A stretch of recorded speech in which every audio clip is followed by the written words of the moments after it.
The dining room was too bright. The overhead chandelier, something Claire had insisted on, despite my preference for softer lighting, cast harsh, unforgiving shadows across the table. I sat there staring at my plate, the roasted chicken and garlic mashed potatoes now cold, untouched. My stomach churned, not from hunger, but from the tension that had been building for months. Years, maybe.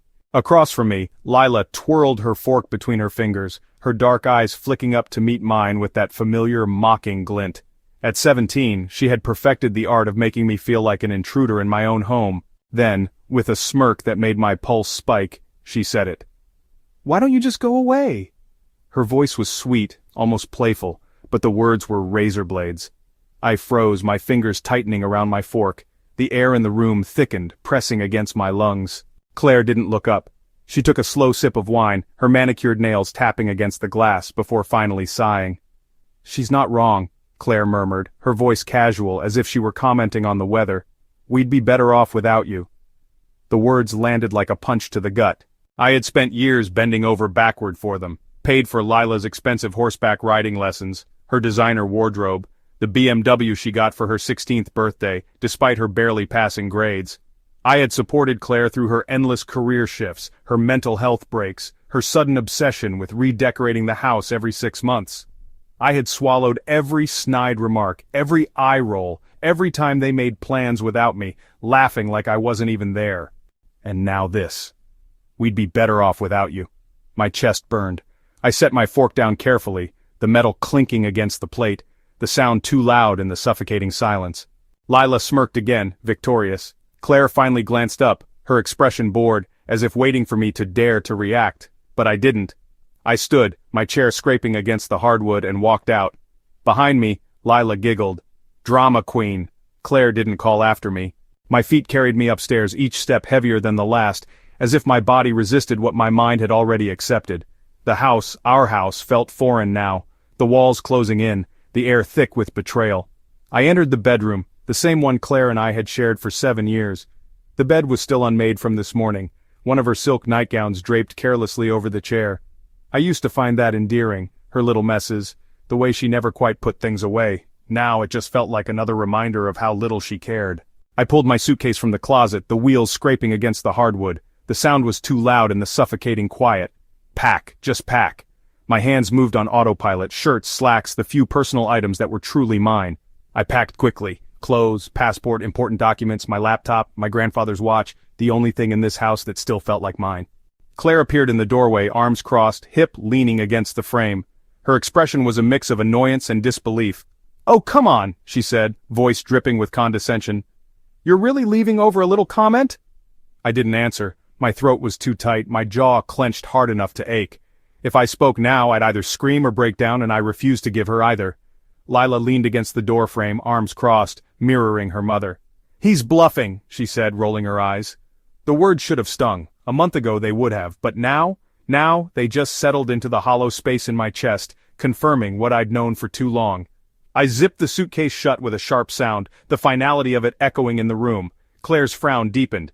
"You're seriously just walking out? No discussion? No—" "What's there to discuss?" My voice came out low, rough. "You made yourselves perfectly clear," she scoffed. "It was a joke. God, can't you take anything lightly?" I looked at her, really looked at her. The woman I'd loved, the woman I'd built a life with. The woman who had just stood by while her daughter told me to disappear. And I realized she wasn't sorry. She wasn't even confused. She was irritated. Irritated that I was disrupting her evening, that I wasn't playing my usual role of silent supporter, of uncomplaining provider. Lila let out an exaggerated sigh. "Whatever. If he wants to leave, let him. It's not like we need him." Claire didn't correct her, didn't scold her, just shook her head like I was the unreasonable one. That was the moment something inside me snapped, not loudly, not dramatically, just a quiet, irreversible shift. I grabbed my suitcase, my coat, my keys, walked past them without another word. Claire called after me, voice sharp. "You're really doing this? Fine, don't expect us to beg you to come back." I didn't turn around.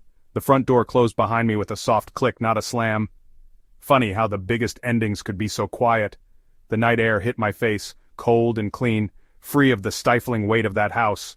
Of them. I loaded my things into the car, hands steady now, no shaking, no hesitation. Then I drove away, and I didn't look back.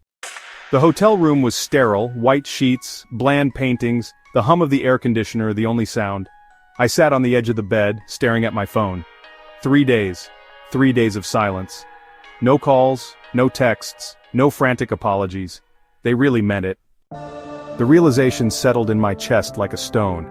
I had spent years bending over backward for them, Claire's expensive tastes, Lila's endless demands, and in the end, they saw me as nothing more than an inconvenience.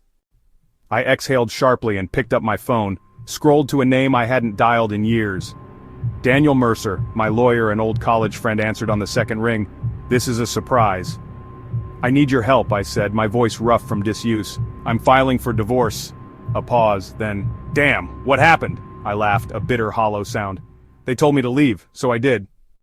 Daniel's office smelled of leather and coffee. He leaned back in his chair, fingers steepled. "All right, let's lay it out. You're the sole provider?" "Yes."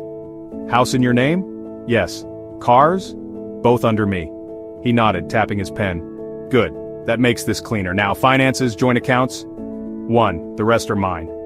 "Perfect. I'll freeze the joint account today. Any shared credit cards?" "2. Both under my name." "Cancel them." He scribbled notes. "Now the will?" I clenched my jaw. "Claire's the beneficiary, and Lila." "We'll change that." He looked up, eyes sharp. "Insurance policies?" "Same. I'll draft the revocations." "And the house, you want to sell it?" I thought of Claire's designer furniture, Lila's pristine bedroom, the home I paid for. "Yes, as soon as possible." Daniel smirked. "I'll make sure she's served before she even realizes what's happening." Next stop, Richard Hale, my financial advisor. "You're serious about this?" Richard asked, eyebrows raised. "Dead serious," he whistled. "All right, let's gut it." One by one, we went through every account, every payment, every automatic deposit. Tuition payments for Lila? Gone. Claire's monthly allowance? Terminated. Car payments? Repossessed. Health insurance? Removed. Richard hesitated. "You know she's going to panic when her cards start declining, right?" I smiled for the first time in days. "I'm counting on it." That night, my phone finally buzzed. Missed call Claire, then a voicemail. "Hey, call me back?" Her voice was hesitant, testing the waters.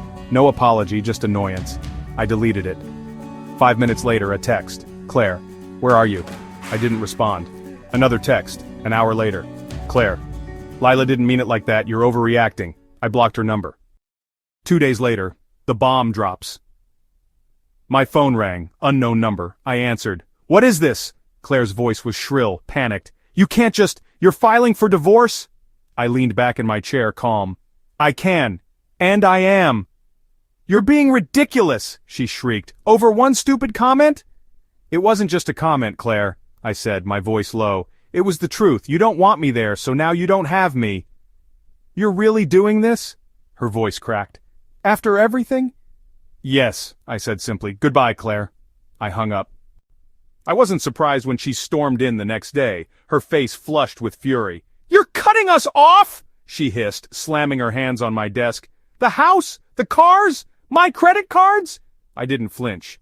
"You said you'd be better off without me. So, be better off." Her eyes widened, panic flickering behind the anger. "You can't do this." "I already have." "You're really this cruel?" she whispered. I leaned forward, my voice ice. "No. Cruelty is looking at someone who's given you everything and telling them to go away." For the first time, real fear flashed in her eyes. That night my phone buzzed again, another unknown number, another voicemail. I played it. "Please." Claire's voice was raw, broken. "We didn't mean it. Lila misses you. I miss you. How could you just abandon us?" A hollow laugh escaped me. Abandon them? No, I had simply given them exactly what they asked for. 3 months later, the last voicemail she left was at 2:37 a.m. Her voice was raw, broken. "I'm sorry, I'm so sorry. Lila's sorry too. We didn't. God, James, please, just come home. I miss you. I love you." I listened to it once, then deleted it. A year later, I heard through an old friend that Claire had to sell the house. Lila dropped out of college, no more tuition payments. Claire's new boyfriend left when he realized the money was gone. And me? I sat on the balcony of my new condo, the city lights shimmering below, a glass of whiskey in my hand. No more smirks, no more cruel words, no more pretending. For the first time in years, I was free, and I didn't miss them at all.